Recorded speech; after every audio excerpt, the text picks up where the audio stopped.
Comme beaucoup de villes moyennes, en fait, on s'est rendu compte qu'on avait un problème d'utilisation du centre-ville, de fréquence du centre-ville, et puis des commerces qui disparaissaient. Et donc, on s'est rendu compte que ce n'est pas une crise vraiment, mais c'était un changement profond en fait des habitudes des consommateurs, des utilisateurs du centre-ville. Et pour pouvoir bien répondre aux attentes des commerçants, porteurs de projets, mais aussi de la ville, l'acteur qu'on voulait être, et puis redynamiser notre cœur de ville en accueillant de nouveaux commerces, il fallait qu'on sache exactement comment le commerce était utilisé. Est-ce qu'on louait, quel était le type d'activité? C'était ça en fait l'idée, c'était vraiment de trouver un outil supplémentaire, mais celui-ci il est très pertinent, très particulier, on va en parler, il est peut-être un peu compliqué à mettre en œuvre, mais derrière c'est une manne d'informations hyper importantes pour la dynamisation du centre-ville. Un observatoire, c'est pas simplement pour observer, évidemment, vous le comprenez bien. En fait, ça parle d'abord aux acteurs. Alors aux acteurs, c'est les commerçants eux-mêmes. C'est-à-dire, effectivement, je suis commerçant porteur de projet ou commerçant actuel, comment je fais pour rentrer dans un commerce? Qu'est-ce qu'il vaut mon commerce? Et est-ce que demain, si je suis propriétaire de ce commerce, je vais pouvoir le louer? Et à quel tarif je vais le louer? Alors, ce qu'on a fait, ce qu'on a décidé de faire, c'est d'aller sur le terrain. On a envoyé l'ensemble des équipes du commerce de Beauvais. On est allé taper à toutes les portes. On a appelé tous les propriétaires, alors plus de 400 dans le Beauvaisis, à Beauvais exactement. Et puis, l'idée, c'est de répertorier à la mano dans un très gros logiciel qui permet effectivement d'avoir une vision à l'instant T du commerce et de l'activité et du coût du loyer. Et s'il y a une activité ou pas une activité, de l'outil, de la partie commerçante de la ville. Donc très concrètement, bonjour monsieur, vous êtes commerçant, est-ce que vous êtes propriétaire? Oui, non, non, vous êtes locataire. Quel est le nom de votre propriétaire? Ou est-ce que nous, on a déjà trouvé un propriétaire? Quel type de loyer, quel type de contrat vous avez? Est-ce que vous allez être là depuis longtemps? Est-ce que vous allez rester? Est-ce que c'est un bail précaire, etc., etc.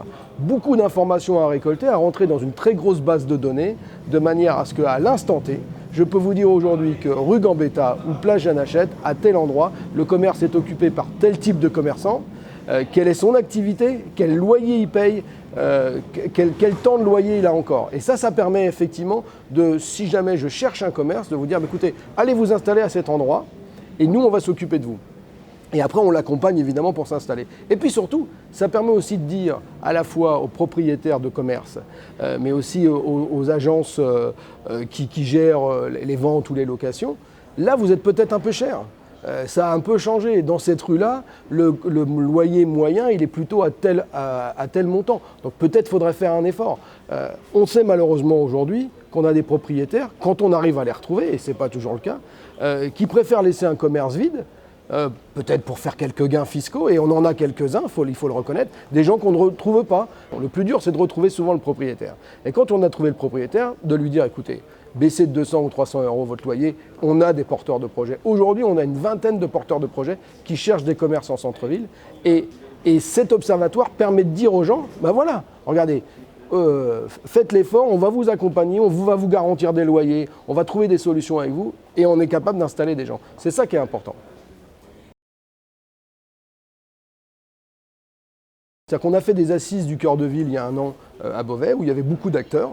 Et puis, une des fiches actions parmi les 40 qu'il y avait pour redynamiser l'attractivité du cœur de ville, c'était effectivement cet observatoire du commerce. C'est pour ça qu'on a été récompensé, et ça fait quand même plaisir, parce qu'on l'a lancé tout de suite après, ça fait grosso modo un an. Aujourd'hui, on est en train de terminer, de finaliser en fait, et il y a peut-être encore, et j'en profite que vous me donniez la parole pour dire à des propriétaires de Beauvais, appelez-nous, appelez l'agglo du Beauvaisis, appelez notre service commerce, on a des solutions pour vous. On cherche encore certains propriétaires. Alors des résultats, ils sont assez formidables, parce que lorsqu'on est sur les salons, par exemple, pour aller chercher des enseignes nationales ou des indépendants, on est capable de dire, je vous le disais tout à l'heure, à l'instant T, écoutez, à cet endroit, on a une cellule et ça coûte 400 euros le loyer. Alors ça nous permet de faire ça nous permet d'avoir un diagnostic. Ça nous permet aussi d'être partenaire, et c'est ça qu'en fait on est en train d'inventer des nouveaux métiers. Le commerce, c'est pas la ville qui le fait, c'est pas les acteurs publics. Le commerce, c'est les commerçants eux-mêmes et les consommateurs. D'ailleurs, ça me permet de dire que le commerce de proximité, c'est le consommateur d'abord qui le fait. C'est facile de dire je veux défendre mon commerce de proximité, mais d'abord, j'ai envie de dire aux gens, allez-y, allez consommer, c'est Noël bientôt, allez consommer chez vos commerçants de proximité. Mais une fois qu'on a dit ça, ça nous permet aussi d'accompagner les commerçants, mais aussi les propriétaires, et de créer un cercle vertueux en disant c'est tous ensemble qu'on va y arriver. C'était pas notre métier, mais on a embauché des gens pour le faire parce qu'on estime qu'on a une part de responsabilité comme les autres sur l'équilibre du commerce et de l'attractivité. Et du coup, quand on se met autour de la table avec des agences immobilières, avec des propriétaires, avec des commerçants, l'association des commerçants, on arrive ensemble à trouver des solutions. Et ces premières solutions, c'est que tout simplement, aujourd'hui, on vient taper à la porte de l'agglo du Beauvaisis, ce qui n'était pas le cas autrefois, en disant « Est-ce que vous avez quelque chose pour moi ? Est-ce qu'il existe un endroit où je peux m'installer ?» Et donc, grâce à cet observatoire, alors pas que grâce à ça, on a mis en place beaucoup d'actions. On était arrivé presque à 11% de vacances commerciales il y a 2 ans, ce qui était énorme pour une ville avec un centre-ville à 500 commerces. On a passé en dessous la barre des 8% en cœur de ville. On a gagné 2 points. Alors pas que grâce à cet observatoire, encore une fois parce qu'on a mis plein de choses en avant, parce qu'on accompagne avec l'Office du commerce. Voilà, l'idée c'est de dire Beauvais est attractif et puis monter aussi d'autres actions, de dire il y a des secteurs qui sont aujourd'hui moins commerçants que d'autres. Et ben, par exemple, on vient de décider d'installer quasiment 400 nouveaux logements en centre-ville de Beauvais, au-dessus des immeubles, en gardant les pieds d'immeubles, des immeubles en haut, un commerce en bas, et finalement tout le monde y retrouve sa solution. Donc ça crée une émulation. Et surtout, ça permet encore une fois aux porteurs de projets de dire ouais, ça va être possible.